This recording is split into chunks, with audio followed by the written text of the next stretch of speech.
This is Lee Ridley. I was lucky enough to achieve 2 promotions with Scunthorpe United, but nothing compares to the joy I experience when listening to the Iron Hour podcast. Just a heads up, this podcast contains strong language, you know, the good stuff. If this isn't for you, turn off now. For the rest of you, now fucking enjoy the podcast. Take my jumper off 1 minute. Naked pod. Like it. Oh, for fuck's sake. Oh, have you got? Oh, what are the chances? Wow. Who'd have thought it?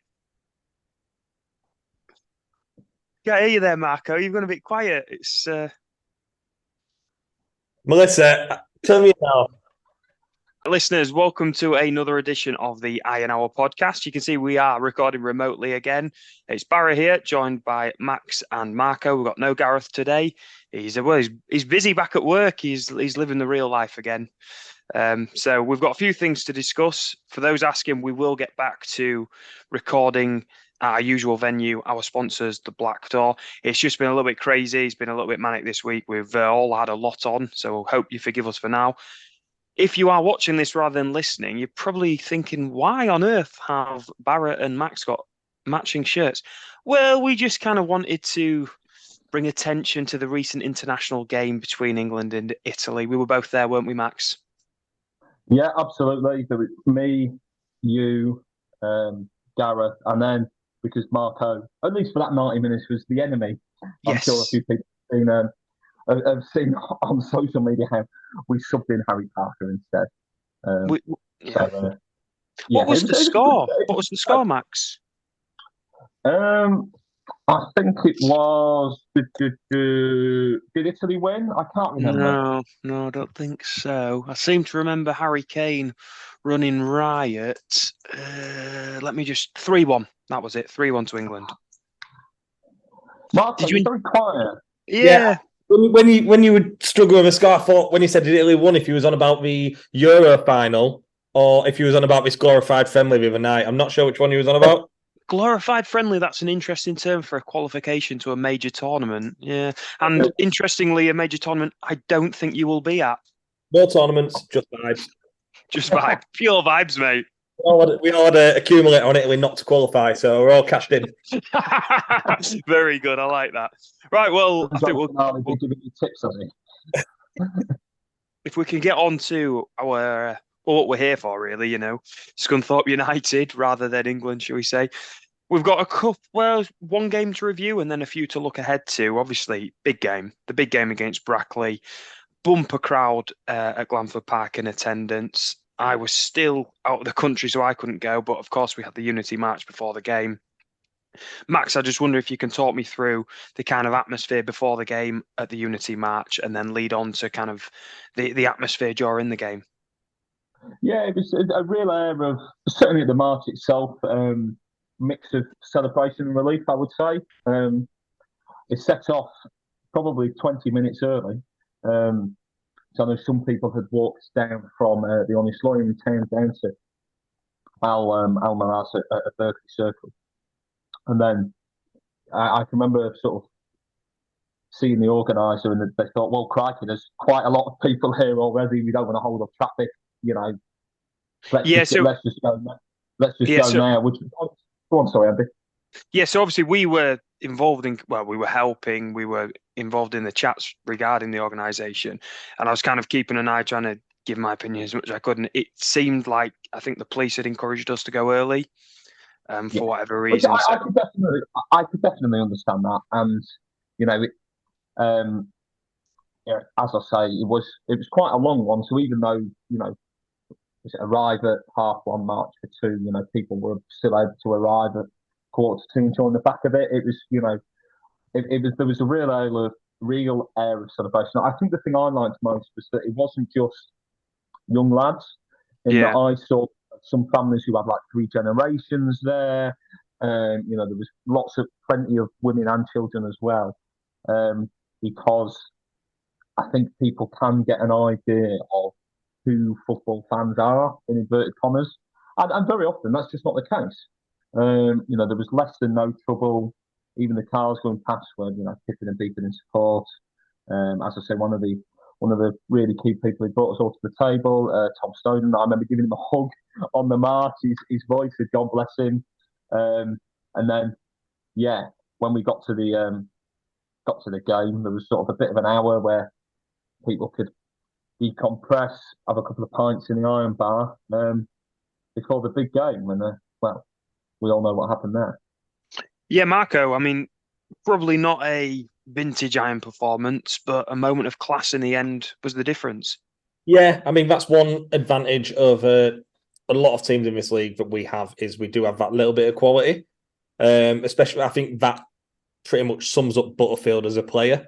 He is just his mustard, isn't he? Like even if he is one of those guys that can't play 90 minutes now, you've got to have him on the pitch because he can do something like that. So any chance on the edge of the area, I mean, given time, his overall play has been fantastic this season. And I've been guilty of saying, not that he shouldn't start, but is he right at this level? Is his heart going to be in it? Because everyone knows he's much better than a National League North player. So what the hell's he doing here? But no, I mean, everyone's seen the free kick, cracking goal, and we know he's got that in him. No, and I think Brackley are a good team, aren't they, Marco? You know, we've obviously it's the third time already this season that we've played them. We've won one, drawn one, lost one now against them. I think we mentioned in the preview to the Brackley game, our kind of thoughts were defensively very well drilled, offensively offer quite a lot. They move the ball between the lines quite well. And I think I suppose it was always going to be a kind of a more of a chess game really than a vintage football match. What do you think, Max? Yeah, I thought so. It was very different to the away FA Cup game when, particularly in the second half, Brackley did have a lot of the ball, moved it quite nicely in the final third, got it wide, ran at a good pace. You could certainly see they set up a little bit more defensively away from home. But then, given the difference in the Irons record at home versus our record away, I couldn't understand that. We struggled to break them down in open play. The Butterfield free kick was the one moment of genuine quality from either side. Although, if I'm being totally honest, I thought that the foul for the free kick was a bit soft. If that had been the other way round, I wouldn't have been very happy. No. Sort of, where I stand near the front of the Donny Road, and I think we all admitted that, it was good play by Bennett. He was clever. He knew that he wasn't going to have the pace to be able to steam through because that's not his game.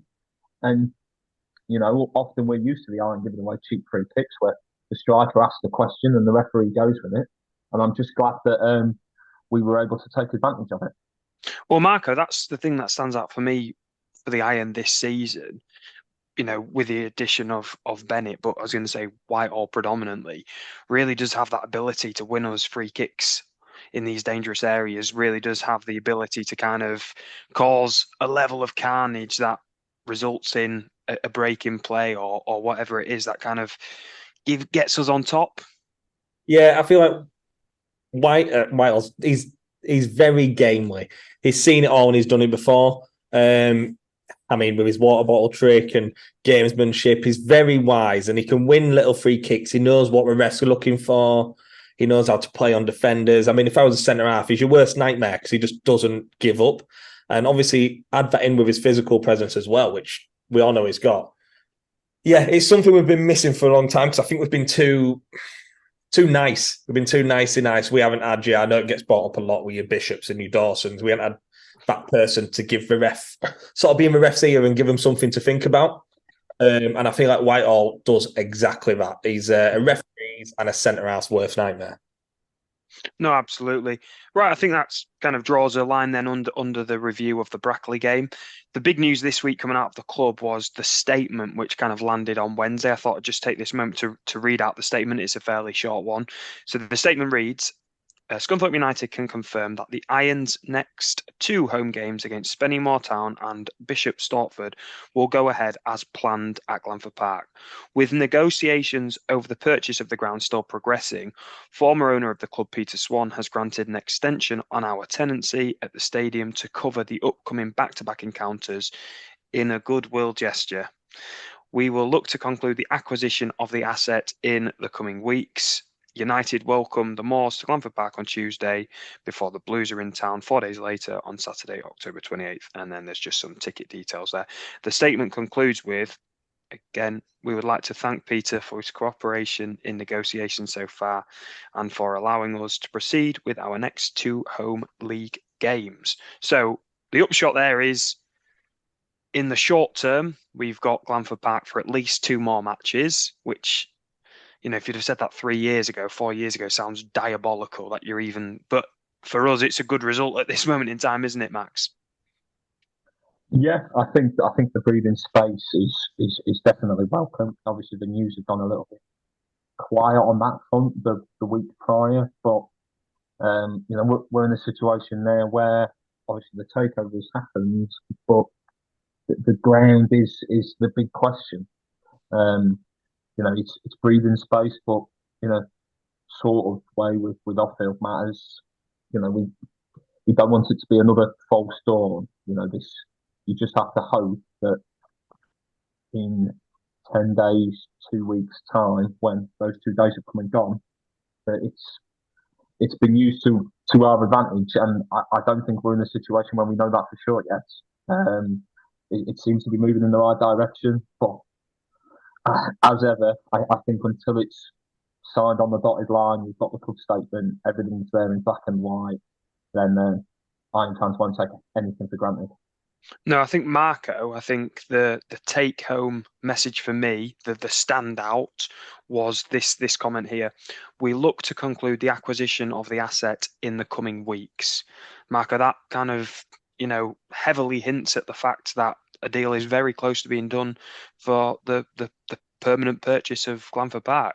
Yeah. Oh, gosh, you'd hope so. I mean, from that statement, one thing, this Peter Swan sounds like a stand-up guy. That's why shouldn't we trust that? But we just need to take it there in black and white. It says weeks, which is a little bit of hope. And even if it is the slightest glimmer, that's all we need right now.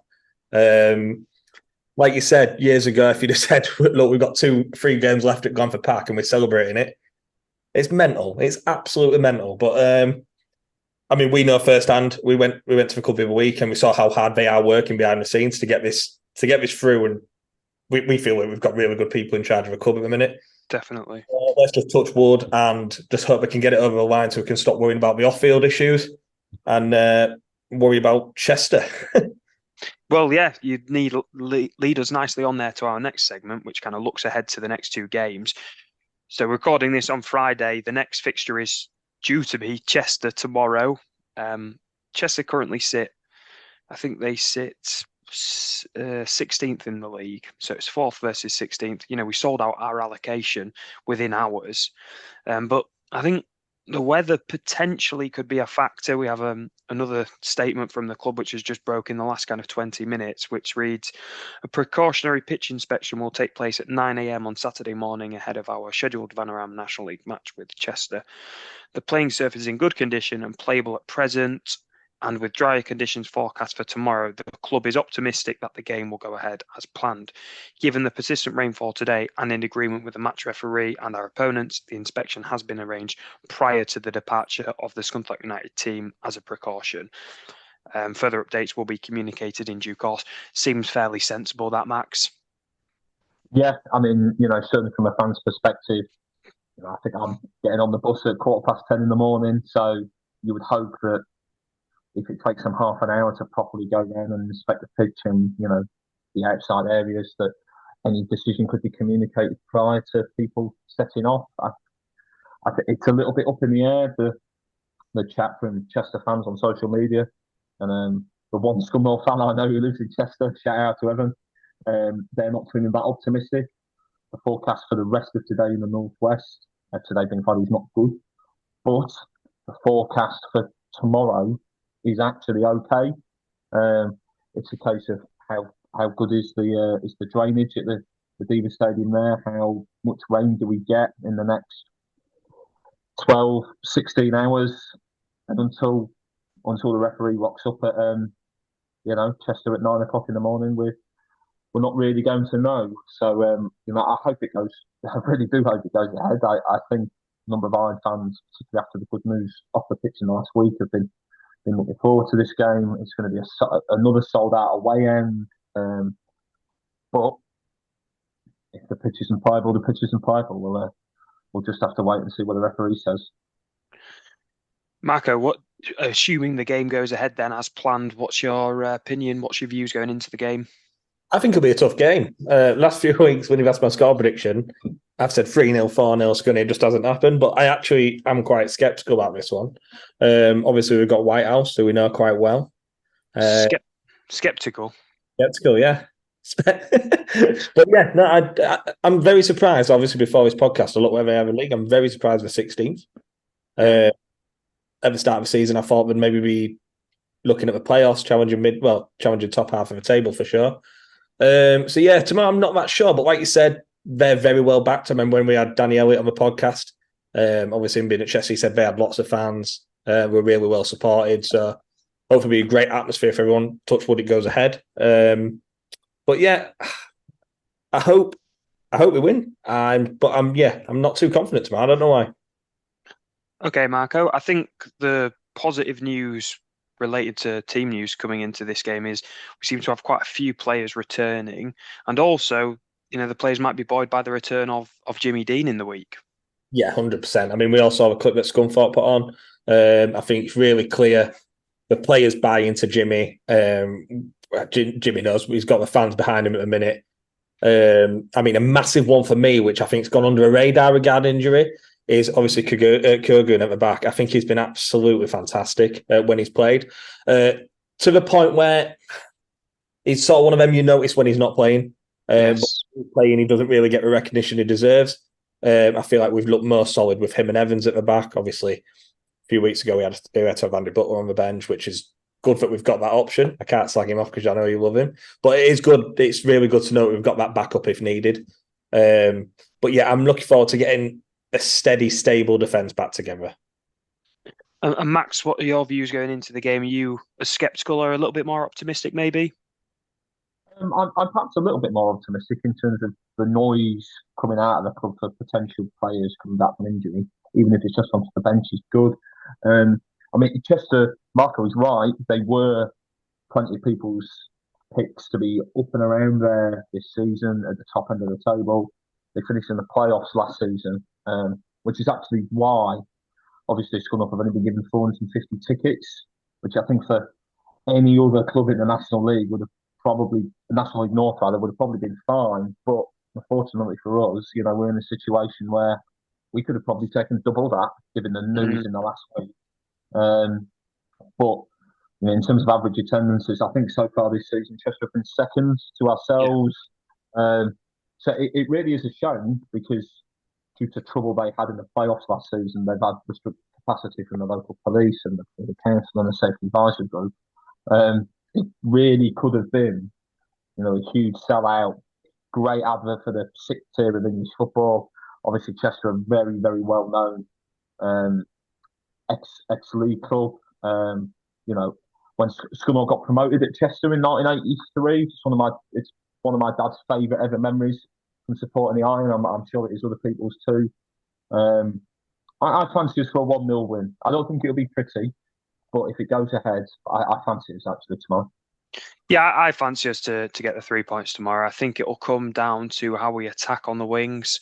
I always feel like if Scunthorpe play well, it'll come down to how we get the ball out wide and are able to kind of get it into the box. I know we can play football really well. We do like to play football on the floor and, move between the lines. But I always think the difference for us is that like moment of quality that we get from either the midfield players or those out wide. I feel like that's what kind of stands us apart from other similar teams. Marco, if we are to win tomorrow, how do you see that unfolding? Do you think kind of similar, we need to press them quite high, or what would your kind of approach be? I think it'll be a smash and grab. I think obviously it'll be a very physical game. And I think we'll see with Jimmy Dean's lineup just how physical it'll be, whether he risks Danny Elliott out wide again, or he goes with Bennett in the middle over Whitehall. I feel like Bennett, obviously against Brackley a week, did win a lot of headers. He won quite a lot of the ball, which I think shows, depending on who we're playing, he will start. But obviously Whitehall brings that too, so it's literally a toss of a coin. Like I said, I think it'll be a smash and grab. If we win, I think I agree it'll be a 1-0 or a 2-1. We do concede a few goals.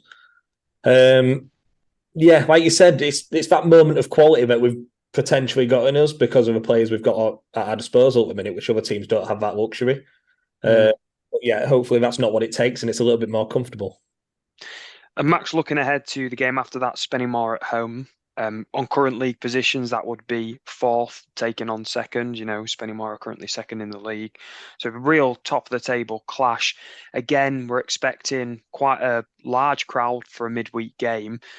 Quite a lot of old returning faces. I've seen kind of Simon Elliott and Ian Sharp putting on X, that they'll be going and encouraging other fans to pack the park. We've obviously done the same, encouraging fans in the numbers to attend.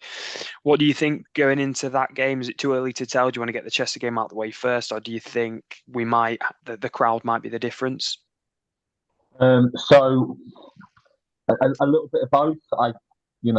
I do want to get the Chester game out of the way in the sense of who's back fit, how do we play, how do we settle. I think obviously Spenny Moor had a very good start to the season. They've been a little bit of a surprise package, so trying to make sure that we get into that game with as much positive momentum as possible will be massive.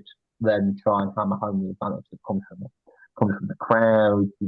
Supposed superior fitness that comes from being a full-time club, a little bit of extra strength and depth if you play Saturday Tuesday. But it'll be a tough one. They're up there for a reason. They deserve to be up there. They're currently above us in the table, so you can't take anything for granted. If we could get another really good crowd, that would be great. Obviously, against Brackley, we had just over 5,000. We won't get that many with it being a Tuesday night. But if we go to Chester, the game goes ahead, we put in a good performance and win, that will help. It particularly when people maybe don't live in Scunthorpe, balance work. So, let's hope we can go into it with as much forward momentum as possible. I think the crowds in recent weeks, the Brackley game and looking ahead to kind of like the spot of Chester. I know we just touched on it briefly, but the crowds and the support has been absolutely unbelievable. I know we often talk about the fact we're a previous championship side, but ultimately we do find ourselves in step 2 of non-league. We're selling out away attendances. We had 5,000 fans at home to Brackley. Okay, that might be a one-off, but we're averaging somewhere near the 4,000 mark. Marco, what a word from you on the fans? Yeah, obviously the last couple of weeks where we've sort of been in disarray if we'd have a club with a fundraising and everything, we were saying just how much it means to people and what this club actually gives back. And I think our attendances show that. Well, they show that. There's not many clubs at this level that will get that because we shouldn't be in this league, realistically, let's be honest. But I think like when we were saying about the importance of the club, it just shows how important the whole, not just for football on a match day, it's going to the pub before, it's seeing your friends, it's for trips away, it's everything. And I think it just shows, like I said, it shows how important it is. And I think fans are backing that in the numbers to help the new regime. Yeah, very good. Right, we'll move on to our next section then, which is the Iron Stats of the Week, brought to us by Iron Stats. You can follow him on X. Guess what it is? At Iron Stats. So a couple of stats that I've got both from his X page and also some that he sent me to read out. So we've got on Friday, Cameron Burgess won his second Australia Cup versus England. The first former Iron player to play against England since Shane Duffy for the Republic of Ireland in November 2020. Our home game versus Brackley had an attendance of 5,063, which is the 7th highest for a National League North non-playoff game and the highest ever in the National League North pre-Christmas. That's an amazing stat. I think all the 6 above us were all Stockport, I want to say, who obviously very big club at that level. But the fact that we're not yet in the thick of the promotion race. The fact that people rocked up in October when there's 36 away fans. Like that's phenomenal support, really. It's outrageous. It was also the first time that the Iron have won in front of a crowd of more than 5,000 since December 2019 when we beat Grimsby away 1-0. Okay, and it's the first time we've won at home in front of more than 5,000 fans since. I wonder if you get this one, Max. I think it's been a long time. I think it's been 12 games. Was it Bolton? No, close. It was April 2017, but it was against Coventry, the 3-1 win. I think it was last regular game of the season. Yeah, I think it's been 12. Our previous 11 games in more than 5,000. I haven't won like that. Yeah, good to put that voodoo curse to bed. Oh yeah, we're massive now, mate. We're absolutely massive. Tomorrow is our first game at the Diva Stadium since Boxing Day 2004. I was there that day. I remember going with my dad. It was a 1-1 draw, and Torpy scored that day. We also played Chester City away in the 99 promotion season where we won 2-0. Goal scorers that day were Alex Cabo Garcia and Jamie Forrester. Our head-to-head against the old Chester City is 1-7, drawn 8, lost 8. Just pretty close. There's not much in it, 7-8-8. So I suppose when we talk about Chester FC, to me, they'll always be the old Chester City. I think it's kind of doing them a little bit of a disservice if we imagine that they're a relatively new club. I think they do have that history, don't they, Max? Yeah, absolutely. And certainly a staple of the old fourth division. I vividly remember the last time we played them at the 04-05 season. They were struggling right down at the bottom of the table that year. They were a very physical, very well organised side. Yeah. And I want to say they beat us 1-0 at home. So even though we got promoted, I'm sure they took 4 points off us that year. So if indeed they were very well drilled, very organised, physical, looking to get the ball back to front quite quickly, it wouldn't surprise me at all. A big thank you then to Iron Stats for providing those stats and giving us a little bit to talk about there, a little bit of content. So we'll move on to the quiz then. It's back to me hosting it this week. So what we've got is 2 questions each, plus the last question is kind of like a back and forth. So there are 6 answers, and I'll give Max a go, then Marco a go. So you could see both me and Marco pulling faces there, thinking, "Oh God, this sounds a bit." Oh, it'll be good. Okay, so Max, over to you first of all. Today marks 14 years to the day since the Iron beat Newcastle 2-1 at home in the Championship. I would like... Sorry, what was that? Be still my beating heart.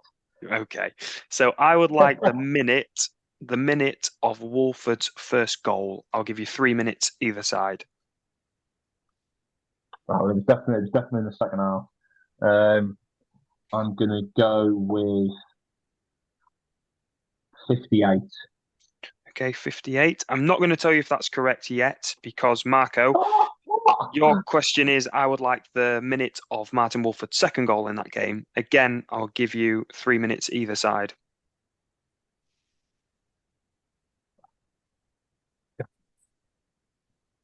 I'm going to go 82. 82. So the I first... don't think it's quite that late, but let's see. Okay, so the first goal was scored in the 53rd minute.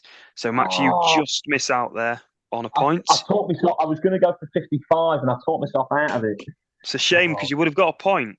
And Marco, you've gone the 82nd minute there, Marco, for the second goal. The goal was scored in the 79th minute, which means you get a point. Oh, yeah. I was going to go 80. It doesn't matter. I'll take my point. So you've taken the point. You go 1-0 up. And as we've done in previous episodes, kind of a little bit of a personalised quiz. So I've given you your specialist subject, should we say. So Max, over to you first. This is a non-sporting related question. So listen, it's politics, of course it is. And more specifically, a political party which I know you have a relative allegiance to. So in 1997, Stephen Twigg famously usurped Michael Portillo, but for which seat? So the name of the parliamentary seat which Stephen Twigg won in 1997 from Michael Portillo.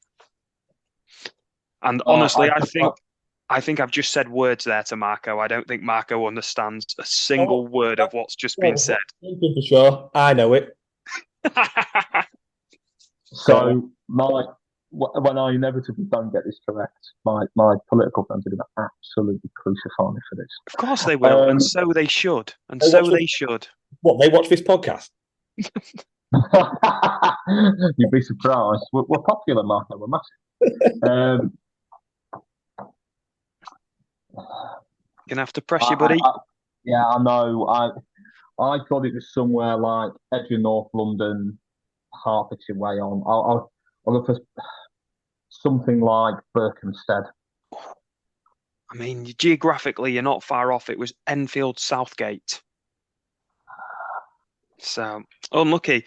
Well, Marco, you can take a 2-0 lead, which wouldn't be unassailable because there are 3 points each up for grabs in the final question. But your question, Marco, is, and I'm sorry if I mispronounce. No, I'm sorry if I mispronounce the name here. Who did Cagliari? Is that right? Cagliari. Okay. Who did Cagliari play in their opening game of the Serie A this season? Oh, you shitbag. This is easier than my question. Oh, it is. Well, you say that, but right, you've asked him something that happened in August as opposed to 26 years. Yeah, but he does like a Stella, so he's got an adult brain. We drew 0-0. Against, I'm going to give you 10 seconds. 1, 2, 3, 4. You've got to answer in 3 seconds. 10. Incorrect. It was Torino. Torino. So the final question. Okay. Before I ask the question, who would like to answer first? I think Max said he would. Okay, Max. I think that might favour. Marco is 1-0 up, so he can decide. Winner's prerogative. Okay, so this is a question which has been provided by Iron Stats. So it reads, in August 2013, Wales played the Republic of Ireland and it featured 6 now ex-Iron players, including substitutes. Okay, so those 5 players and 1, I think, unused substitute. So 3 from the Wales squad, 3 from the Republic of Ireland squad. I would like to give you a point for each name. So Max, I just want 1 name off you from that fixture. That's Wales versus Republic of Ireland in August 2013. I'll go for Shane Duffy, please. Shane Duffy is incorrect. Okay, so you have... It's the only one I have. So I'm going to give you... What do you want? 3 lives? 3 lives each? Okay. Or do you just want 3 guesses? I don't know. Let's Is see. Is it my guess next? I think I've just got one. It's your guess next, yeah. So Max has lost a life. Ribera. Incorrect. Marco has lost a life. Yeah. Back over to you, Max. Christian Rivera was a good guess, actually, to be honest. Was a good guess. So, and again, they weren't necessarily playing for the Iron at that moment in time. This is now, yeah. Okay, so you say now X, so they could be players who played for us post 2013, for example. Or pre, yeah, either way. Ooh. Come on, Max, let's try and speed this up a bit. Yeah, this is a bad question for this. We need time to think. And you said how many was in each squad? Did you say 3 from each? I'm going to give you 10 seconds to give me an answer. Oh. 3. So 3 from Wales as well. Correct. The listeners are probably screaming down there.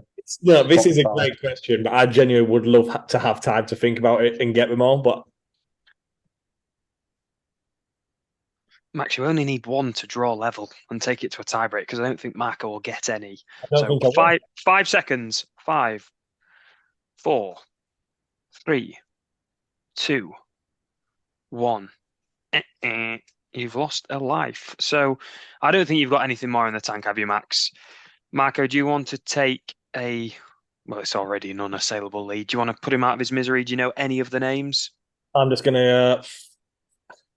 obviously not Joe Murphy was on the bench, but nah, I can't think of anything.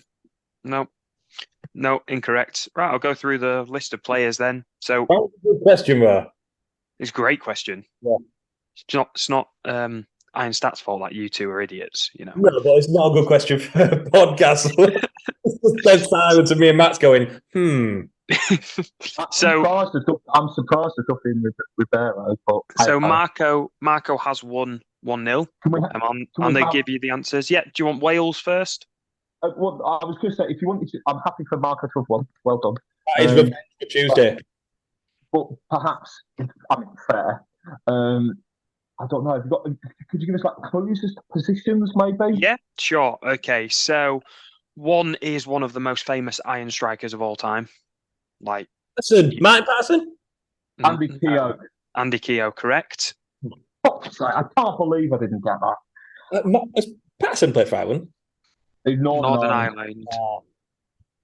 So the next one surprised me. I didn't realise he featured in this game, but again, another famous iron striker from probably this era / just after this era. For which side? For Scunthorpe. No, I think for Ireland or Wales. Yeah, sorry, for Ireland. For Grimsby. Oh, hang on. I think I might have one. Go on. It's too He's late. only online for a short time because I thought he was rubbish and only played about 4 million games in the Premier League. Yeah. Did Jonathan Walters feature? So Jonathan Walters is one name, yeah. Obviously, you've lost it now. The other striker I was looking for was Paddy Madden. So, Okay, fair play. Yeah, it did surprise me, but listen, Iron Stats, I don't imagine he's wrong. No. So that's the 3 Irish players. We've got John Walters, Andy Keogh, and Paddy Madden. So for Wales, for Wales, we've got a central midfielder who didn't really play that much for us, but kind of when we signed him, I thought it was a really good signing, but probably at the back end of his career. We signed him from, I think, Charlton off the top of my head, around about the same time we signed Lee Novak. Oh, hang on. What's his first name? Is it Crofts? Yes, Andrew Crofts. That's correct. The other 2, so we've got 2 strikers. One, neither of them featured that much for Scunthorpe, really. Both would have featured under Graham Alexander, though. Both strikers. Welsh strikers. Okay, I'm going to put you out of your misery. So we've got Craig Davis and Simon Church, who I'd completely forgotten about. Church? Wow. Yeah, to be fair, Church would have quite a few caps for Wales, in fairness to him. Yes, he would have. He would have. Good quiz, that. Good quiz. Thank you. Not for Well done, Marco. You won, Marco. You should celebrate. Yeah, no. But I still feel let down after not knowing any Welsh or Irish. Well, you are a disgrace. You know, you're a joke. Anyway, so I think we'll move on to Hero, Idiot, and Moment of the Week then, guys. I'll come to you first, Max, for your Hero of the Week. Yeah. I mean, this week is the one week I'm confident that Marco won't have picked him. Obviously, without having been international break. My Hero of the Week is Jude Bellingham. Oh, my God. I see moments. Oh, okay. Oh, yeah. Well, Bellingham is my Hero of the Week. He's somehow only 20. He had, 3 seasons at Dortmund. I mean, the Madrid fans and press seem to be loving him. He's scoring loads of goals for them. And actually, that's a really tough environment for players to go in and be accepted by. I thought he was the difference in that game against Italy at Wembley. Obviously, Italy got themselves 1-0 in front. Could have potentially been quite easy for them to sort of sit back and play on the counter, which we know that traditionally the Italians are quite good at. He would have been a bit stop-start in the first half. Then when he drove himself forward, won the penalty, won the ball in the middle of the park, played it through to Rashford for the second, and just every time he either had the ball at his feet or if it's in the air, people forget how good Bellingham is in the air. He's north of 6 foot. He's got a great spring on him. Look, we did this with Wayne Rooney when he was 17. I'm like, there is a tendency for us to hype up young English players beyond belief. But right now, with Bellingham, it's deserved. He could very easily go on to be the best midfielder on earth. If he's like this for another 10 years, he's an absolute joke. He's a joke, isn't he? He's a joke of a player. Absolutely ridiculous. Marco, who's your hero of the week? Yeah, I'm just hoping Joby's got some Italian in him somewhere. Surely. But no, so I have actually got mine wrong way around. I am not even going to try and get my point. Bellingham was absolutely fantastic. The world is his oyster. Like Max said, with going to an environment like Real Madrid, I don't know if you've seen the Beckham documentary, you can go there and you sink or swim. And he has just been a revelation. They love him over there.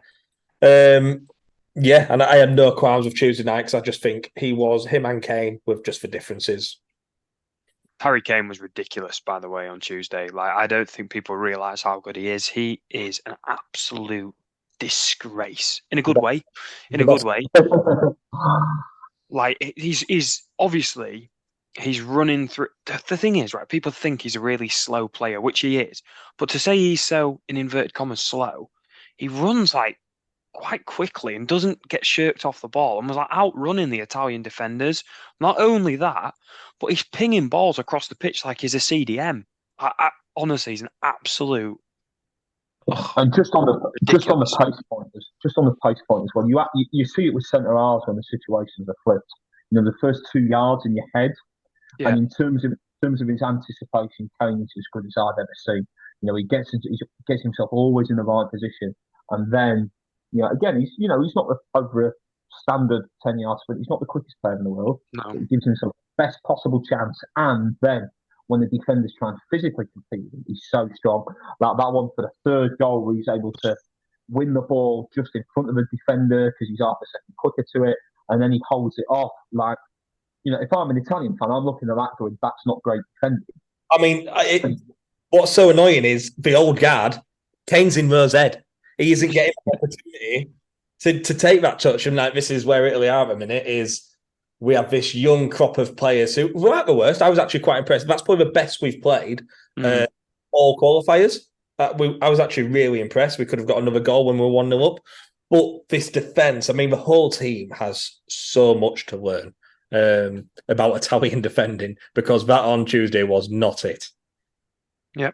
Well, you both get a point because you've given identical answers. So, what can I do? That's well cheating. Well, hang on. You should try and be more individualistic then. The Italians are back. Yeah. Right, moment of the week. I'm going to go to you first, Marco, for your moment of the week. I have a feeling I just read it, so... There is one answer, and it's San Marino. You've all seen the celebrations of them equalising against Denmark. It's the first goal in 12 games, I think, or 14 games. And we were level with Denmark for a long time.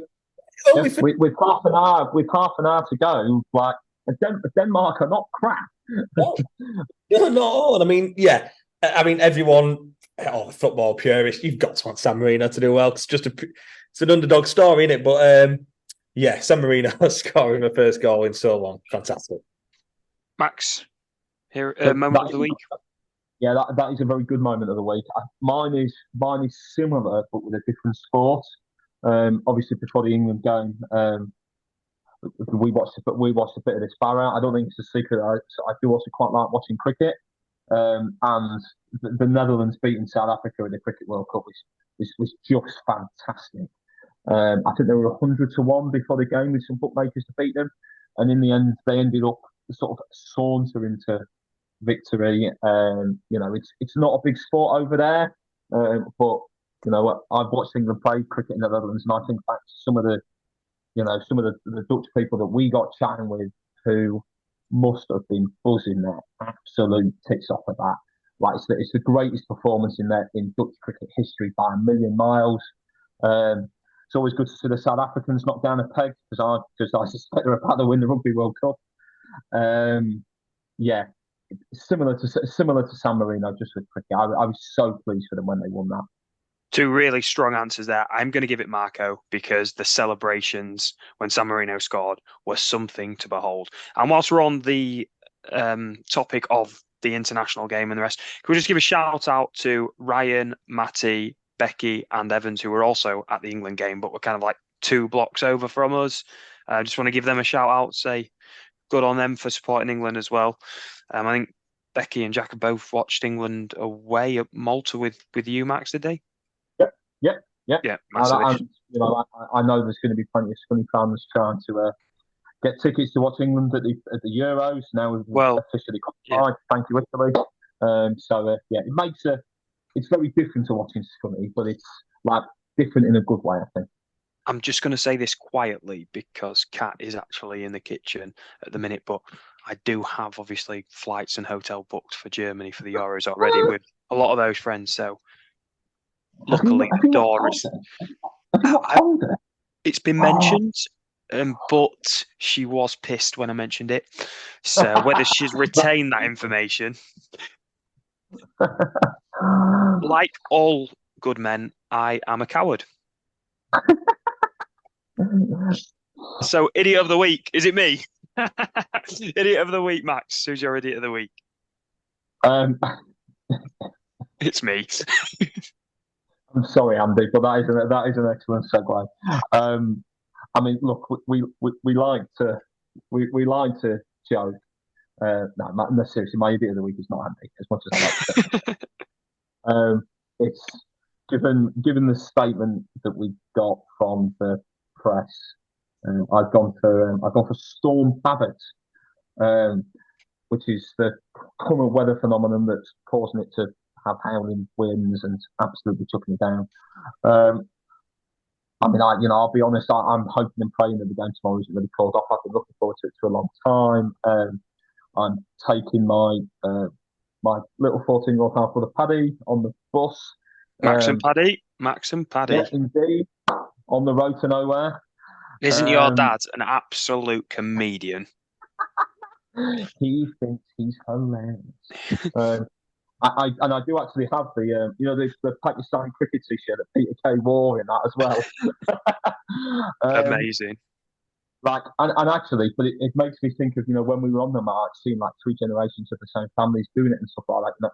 I want him to be able to have the same memories that the 3 of us have grown up with, that our parents have grown up with, and even if it is just random away days, some of my favourite memories are like last minute equalisers away at Yeovil in the fog, or like a first goal from open play in about 10 hours, so we all went clubbing in Birmingham. Don't underestimate the joy that the most random football moments can bring. So my idiot of the week is the weather for threatening that. Marco, your idiot of the week? We've talked about him enough on this podcast, but it's pretty much every single Italian that plays football. With the it's just so frustrating because these guys have got everything. Obviously, there is some addictions, and there's a lot of talk with obviously the betting industry within football now. Maybe it is taking over a little bit too much, obviously with shirt sponsors and stuff. But yeah, they're on that much money, and they know their roles. They know what they can and can't do. And I feel like a few players missing on Tuesday didn't help with Tonali, obviously the big name one at the minute. But there's apparently 40 more to come. So my idiots are them lots because it's not good. It's the last thing we need at the minute.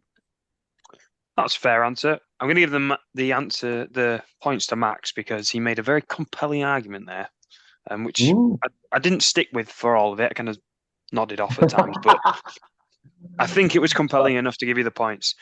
So as we draw to a close on this episode, we've just got a couple of things to mention.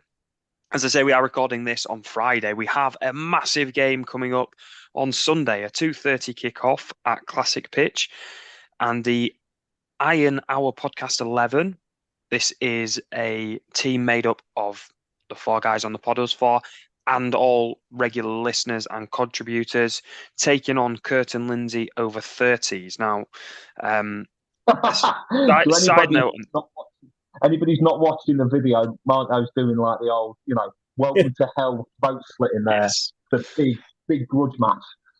Well, my dad will be playing for our team, and when I mentioned that we were playing Curtin Lindsay over 30s, he said, "Oh, it's a youth team to me," which was concerning, but I think we'll be okay. We've obviously got the shirts printed now, and I think Marco's going to be announcing the lineup pretty soon on our X page. And Marco, did you maybe have an idea for FPL? Yeah, so bring it back to the game. That's Sunday. The team will be coming out shortly. It's like rugby. I'm just that confident we've got enough in our locker that I can post it out early and we can sort out what tactics we want. But yeah, with the FPL, I've said it the last few weeks now, but sort of ties into the game. Whoever gets the most points this upcoming game week will receive a match-worn Iron Hour podcast kit. Jesus. If you go on our Twitter, they do look the business. Big shout out to Deb because she's made them all for us, and it's going to look great for a great occasion. If you haven't yet, the donation link's on our page as well. We've been sharing it quite a lot this week. It's a great cause. We've already raised quite a bit of money. So I know times are hard, but if anything you can spare, that'd be great because it's going to be a really good afternoon. Yeah. So I think also a shout out to Gareth, who's been slaving away on those shirts as well. I think that might be the reason he's not made this pod. He's in some kind of sweatshop at the minute. But just mention a really good cause there, the charity SANS, which we're raising money for. We've mentioned it on previous episodes, but this is the Stillbirth and Neonatal Death Society. It's a fantastic charity that they really do fantastic work. And we tweeted out last week that on Sunday the 15th, it was kind of like an awareness day for children that are no longer with us, and I think it's a really good time for us to kind of do this, raise a little bit of awareness if we can, just get people talking about it, because I know it's a really difficult time of year for a lot of people. And yeah, that's it really. Just on Sunday we'll be thinking of those children that are no longer with us, and those ones as well that never got to take their first step. So that's it from me. But if you can follow us on X at the Iron Hour Podcast and let us know if you're going to the Chester game tomorrow. And also, if you fancy popping down on Sunday, it's 2:30 kickoff at Classic Pitch in Curtin. A final message from you to Curtin Lindsay over 30s, Marco? Look, clearly it'll shine through on the day. I feel like it'll be very similar to how we talk about Scunthorpe, where we're just going to have too much quality. I think fitness won't come into it because obviously we've got plenty of that. Well, we've got legs. We have got legs. That's about it. I mean, I've had to rummage right at the back of my wardrobe for these boots. It was touch and go to be wearing Rory Ricardo's sign boots. Ooh, that would have been good. I've dug the old Predators out, and let's just be honest. In the right term, I am going to be an absolute predator on Sunday. They are not going to hit them. G Whizzicles. Right, that's it then. So thanks for listening. We'll see you next time. Up the iron. Up the iron.